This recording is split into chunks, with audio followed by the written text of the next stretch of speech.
Trading the market consistently profitably can be a challenge. At 90% of traders lose 90% of their money in 90 days. You one of the people that's losing their money. Then this video will be perfect for you because I'll be sharing my rules that help me to become a consistent profitable trader. Do subscribe, like this video and comment down below as that's where I'll be very active with you guys. Okay fam, so we're at the whiteboard and rule 1 is actually to go over, well, these are the rules to become a profitable trader. Follow these rules and you become much more profitable.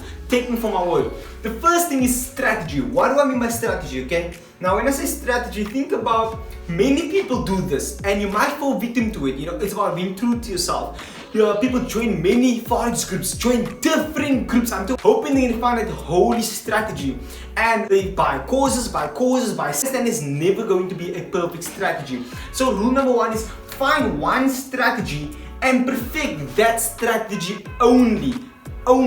Understand that you only need to focus on one strategy. Once you find it one strategy, you follow it no matter what, through the losses, through the wins, and that's step 1. So follow one strategy. The next thing is market. Now look, I fell victim to this. I go on Instagram and I see people trading this market, that market, and making so much money, and I feel so pressurized that I must trade that market because they're making that money.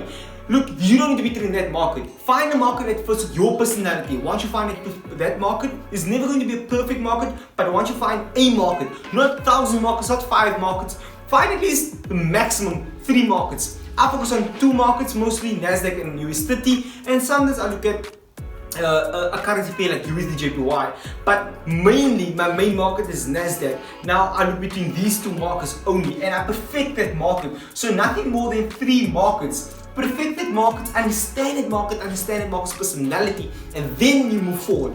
Okay, so that is rule number 2. Now rule number 3 is times. You need to know when you're going to be trading. You need to know exactly what times or what sessions you trade. There's different trading sessions. And understand that you're not going to be trading the whole day. But when you have a time, a designated time that you come to the market, I come to the market at this time, I scout the market. If the market has opportunity, I'll put out my levels, and if it is there already, I'll take the trade at that time. But if it's not there at that time, for example, I trade the New York session. So from London session, I don't necessarily take a trade. It has to be too perfect for me to take a trade. I'll be lying to say I won't take a trade. But London session, I'm relaxed. I literally view the market, I scout the market until New York session. When New York session comes, not necessarily sit in front of the chart like this, right? I'm reading, I'm doing YouTubes, I'm trying to do something else, keeping a better personal development in the time when I'm not busy working, right? Okay, not working, but when the time is coming for the execution, I know up 3, a New York session, I know what I'm gonna do. I'm gonna buy, I'm gonna sell, and that's it.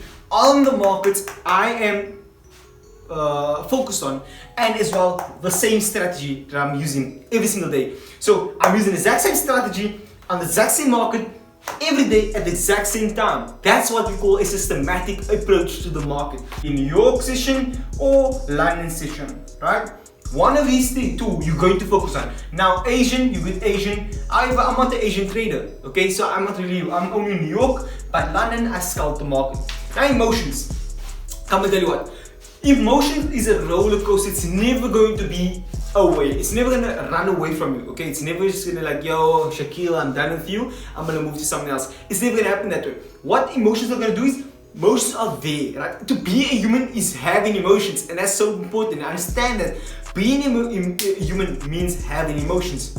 I mean, so when you're trading, right, especially when it comes to money is a subject where somehow emotions get involved. And you need to know how to control the emotions. See, the difference between a successful trader and a trader that's losing money is that a consistent trader and a person who loses money is that the profitable trader knows how to manage his emotions, and the other one doesn't know how to. So the one that's handling his emotions are more consistent, profitable, because they read information on the market just off the data, but not off the emotions, and that's so important. Like something like fear of missing out.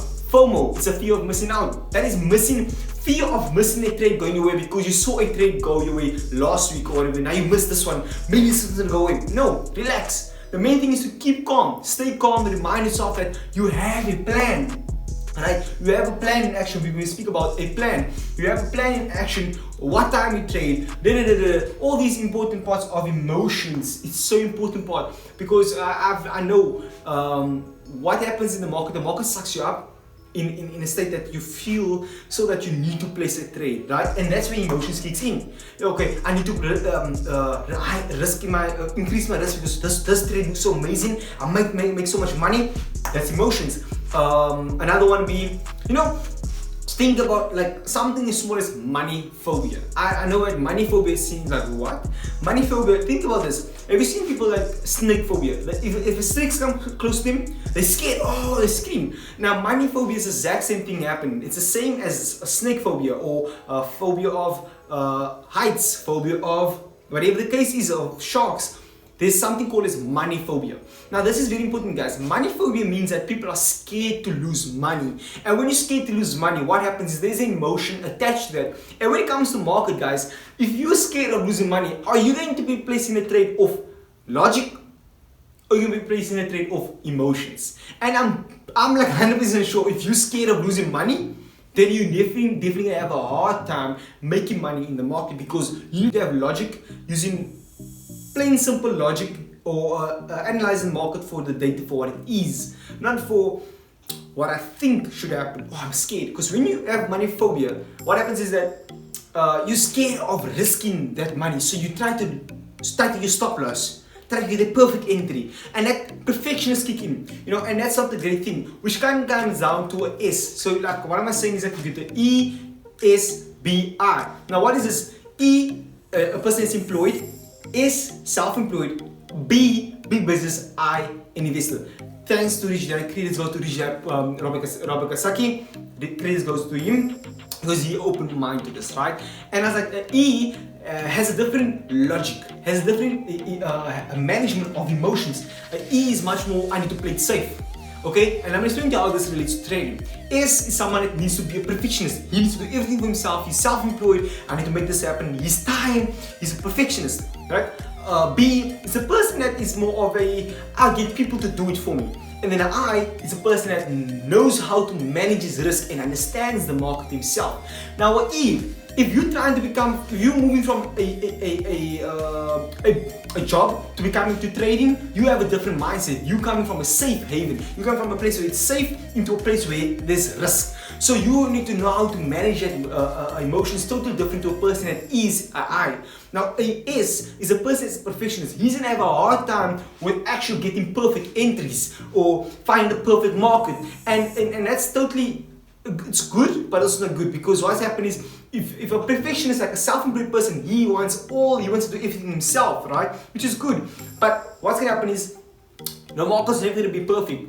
You're never gonna get the perfect entry. The market's just not gonna just go to take profit and swap, and that's gonna eat him. So B again is a person that gets some people to work for him. Now that's not bad, eh? Because now you understand about the risk and you know how to handle that risk and you know how to deal with other people's emotions. When you come to the market, right, it's gonna be like more of a smooth way for you, because you know how to handle emotions. But then you get someone that's an I, this person's gonna be a G on the market, and that person knows how to read the data for what it is, not from emotions. Okay, risk. Now deal with it. And when I deal with emotions, okay, before I go to risk, emotions. When I deal with emotions, there's certain methods that I deal with it. Take a walk with a dog, meditate, pray, read the Bible, read your Quran, read your book, watch videos, take time off the charts, make videos, do whatever you can do in order to take your time off the charts so you can handle emotions. That's stuff I do. Now when it comes to risk, you need to know what you're going to be risking in the market. You don't know place a trade in after that you're gonna be like, oh wow, this is oh my gosh, why did I open this a lot size? It's so much risk. You need to know exactly before you take a trade how much you're risking, and it comes down to having a trading plan. It's so important to have a trading plan, because the trading plan will conclude all this year on top, as well as the risk. So risk means knowing how much you're gonna risk and how much you're gonna reward back. Come to an end, guys. If this video added value to you, please do like, comment, and don't forget to subscribe, guys. I'm signing out, Shakil Samar, your mentor. Cheers, guys.